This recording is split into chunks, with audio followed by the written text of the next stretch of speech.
श्री राम ज्योतिष India YouTube channel में सभी ज्योतिष प्रेमियों का स्वागत है। सूर्य के गोचर की जो कक्षाएं चल रही हैं तो उनमें आज की कक्षा में विचार किया जाएगा कि सूर्य के गोचर का प्रभाव शुक्र और शनि के ऊपर से होने से क्या होता है। जन्मकालिक शुक्र और शनि जो सूर्य के परम शत्रु होते हैं। सूर्य और शुक्र में, सूर्य और शनि में परम शत्रुता होती है। सूर्य शनि पिता पुत्र हैं, लेकिन एक दूसरे के शत्रुवत व्यवहार करते हैं। सूर्य जहाँ उष्ण होता है, गर्म होता है, आशावादी होता है, वहीं शनि ठंडा ग्रह है, दूर का ग्रह है, धीमा ग्रह है और निराशावादी, एकांतवादी होता है। इधर शुक्र जहाँ भोग का कारक होता है, कला का कारक होता है, सौंदर्य का कारक होता है, तो सूर्य राज्य का कारक होता है। और सूर्य और शुक्र का योग यदि अच्छे भाव में और अच्छे भावों के स्वामी होकर बनता है तो राज्य से अच्छे सुख सहयोग की अपेक्षा दिलाता है। तो सूर्य का गोचर जब शुक्र से या शनि से केंद्र भाव में, त्रिकोण भाव में लगभग उन्हीं अंशों के आसपास होता है जो शुक्र और शनि के जन्मकालिक अंश होते हैं, तब उसका प्रभाव कहीं अधिक और स्पष्ट रूप से दिखाई पड़ता है।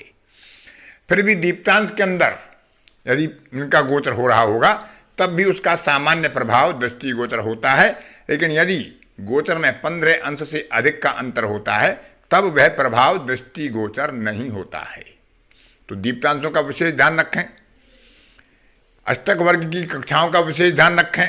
अष्टक वर्ग में कितनी शुभ रेखाएं सूर्य को मिली हुई हैं अपनी भिन्नाष्टक में और सर्वाष्टक वर्ग में, इसी प्रकार शुक्र और शनि भी।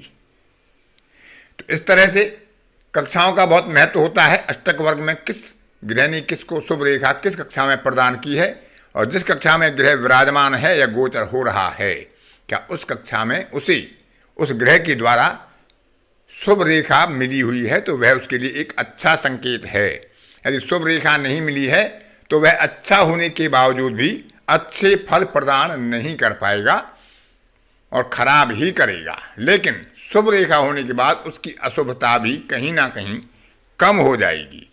तो इस तरह से उनके शुभाशुभ रेखाओं का, बलाबल का, स्थिति का, आधिपत्य का और अन्य ग्रहों से संबंध का भी विचार करके हम देखें कि वह ग्रह जातक के लिए शुभ है अथवा अशुभ है। सूर्य का गोचर शुभ स्थिति में है या अशुभ स्थिति में है, तो उन दोनों स्थितियों का विचार करते हुए देखते हैं कि क्या प्रभाव शुक्र और शनि से होने पर सूर्य के गोचर का जातक को प्राप्त हो पाता है। तो पहले विचार करते हैं सूर्य का गोचर शुक्र से सप्तम, शुक्र से केंद्र त्रिकोण से यदि शुभ स्थिति में गोचर होता है, शुक्र भी शुभ होता है जातक के लिए और सूर्य की स्थिति भी गोचर काल में शुभ है। अष्टक वर्ग की कक्षा के आधार पर, बलाबल के आधार पर, स्थिति आधिपत्य के आधार पर, दूसरे ग्रहों से संबंधों के आधार पर, तो ऐसी स्थिति में जातक के आकर्षण शक्ति में स्वाभाविक रूप से वृद्धि होती है। दूसरों पर उसकी कही गई बात का, उसके विचारों का और उसके स्वभाव का प्रभाव पड़ता है। प्रेम संबंधों में, स्नेह संबंधों में ऐसी जातक को सफलता मिलती है और ऐसी भावनाओं का स्वाभाविक रूप से नैतिकता के क्षेत्र में जातक के मन में उदय होता है, संचार होता है। जातक अपने कार्यों के आधार पर लोकप्रियता हासिल करता है, मान सम्मान प्राप्त करता है, प्रतिष्ठा प्राप्त करता है, धन संग्रह आदि प्राप्त करता है। गीत, कला, संगीत आदि में उसे रुचि पैदा होती है।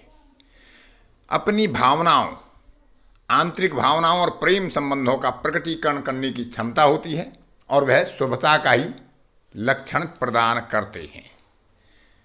इसके अलावा जो भी दैनिक कार्य जातक के होते हैं उनमें उसको सफलता प्राप्त होती है और उपहार आदि का लाभ भी ऐसे समय में जातक को प्राप्त होता है। विपरीत वर्ग से सुख सहयोग जातक को मिलता है। जीवन साथी का या दाम्पत्य में मधुरता का अनुभव ऐसे समय में किया जा सकता है यदि सूर्य भी शुभ हो गोचर काल में और शुक्र शुभ हो जन्म पत्रिका में। लेकिन गोचर यदि अशुभ स्थिति में होगा, शुक्र कमजोर होगा, पीड़ित होगा, पाप ग्रहों से युक्त होगा, दृष्टि में होगा, राहु केतु के अक्ष पर होगा, और सूर्य का गोचर कहीं ना कहीं कमजोर स्थिति में हो या खराब हो, तो ऐसी स्थिति में जातक का अपनी भावनाओं पर नियंत्रण नहीं रह पाता है और वह अनैतिक मार्ग की तरफ अपना कदम बढ़ा देता है। अनियंत्रित और अनैतिक प्रेम संबंधों की प्रेरणा उसके मन में जागृत होती है।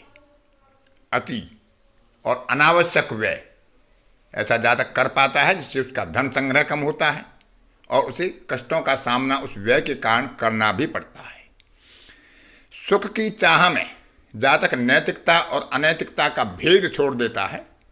किसी भी कीमत पर उसे सुख चाहिए, वो यौन सुख हो सकता है, धन सुख हो सकता है, कला का सुख हो सकता है, शारीरिक या मानसिक किसी भी प्रकार का सुख जो उसके मन में जागृत होता है, उसके लिए वह कोई भी अनैतिक मार्ग अपना सकता है। उस पर चलने की भावना स्वाभाविक रूप से उसके मन में जागृत हो जाती है। आंतरिक भावना जातक प्रकट कर देता है, मन में किसी रहस्य को छुपा नहीं पाता है और कोई भी गंभीर से गंभीर बात हो जो नहीं कहनी चाहिए उसका रहस्योद्घाटन कर देता है, जिसके कारण वह स्वयं संकट में पड़ता है और उसके परिजन भी इसके कारण से संकट में पड़ जाती है। तो ऐसी स्थिति में जब ऐसी शुक्र के ऊपर से या शुक्र के अंशों के आधार पर केंद्र या त्रिकोण से सूर्य का गोचर हो रहा हो, तो ऐसी स्थिति में शुक्र के मंत्रों का जप किया जा सकता है। शुक्र कमजोर हो तो उसका रुद्राक्ष धारण किया जा सकता है, अथवा माता लक्ष्मी का स्तोत्र, कनकधारा स्तोत्र आदि का पाठ करके शुक्र की अशुभता को कम किया जा सकता है और उसके अशुभ प्रभाव को कम किया जा सकता है। इसके बाद विचार करते हैं शनि का। शनि यदि जन्म पत्रिका में निर्बल हो, षड्बल में कमजोर हो, नीच राशि में हो, राहु केतु के अक्ष पर हो, श्रापित दोष या विष दोष आदि में संलग्न हो, तो वह कमजोर माना जाएगा, अशुभ माना जाएगा।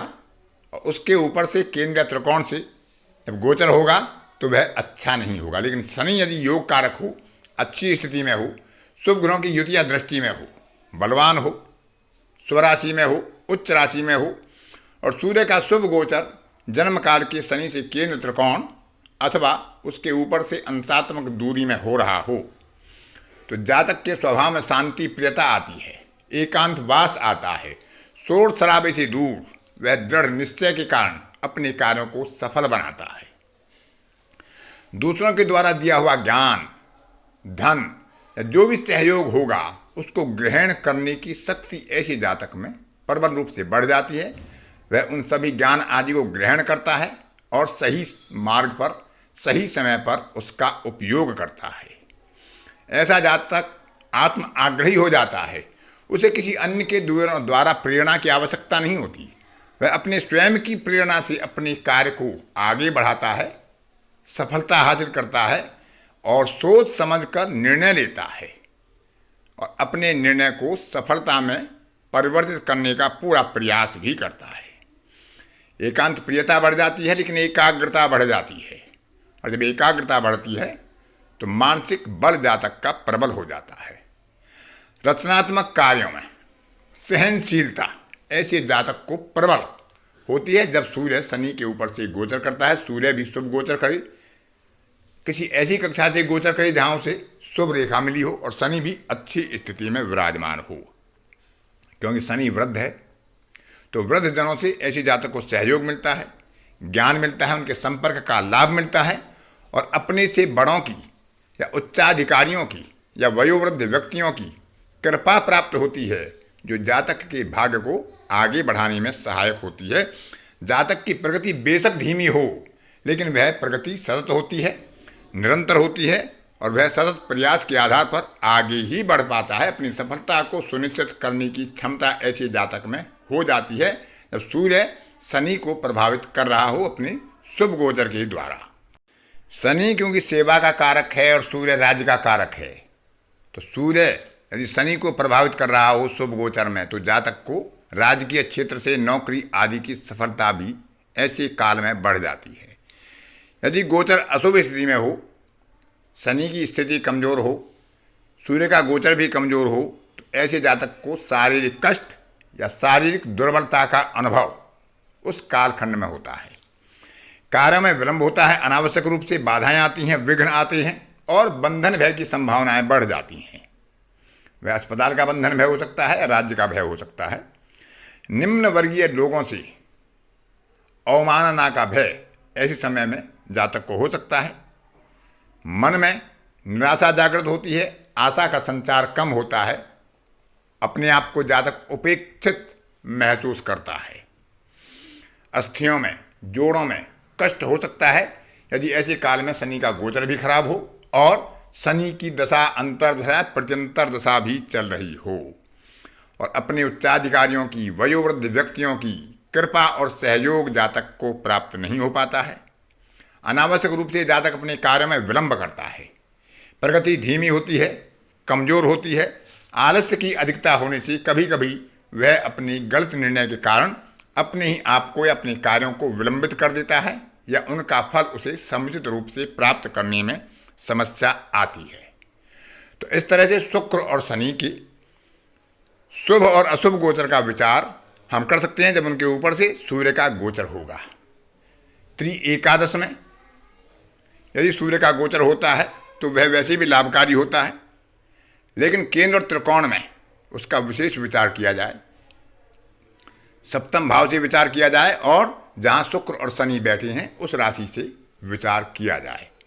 तो ऐसी स्थिति में हम सामान्य गोचर का प्रभाव जो हम देखते हैं उसके साथ हम ग्रह के ऊपर से भी गोचर का विचार अवश्य देखें, ताकि हम किसी भी जातक को या अपने आप को किसी घटना के अशुभ या शुभ प्रभाव का विचार कर सकें। आज की कक्षा में इतना ही। अन्य किसी कक्षा में फिर किसी नए विषय के साथ आपसे मुलाकात होगी। तब तक के लिए अपनी वाणी को विराम देता हूँ। धन्यवाद।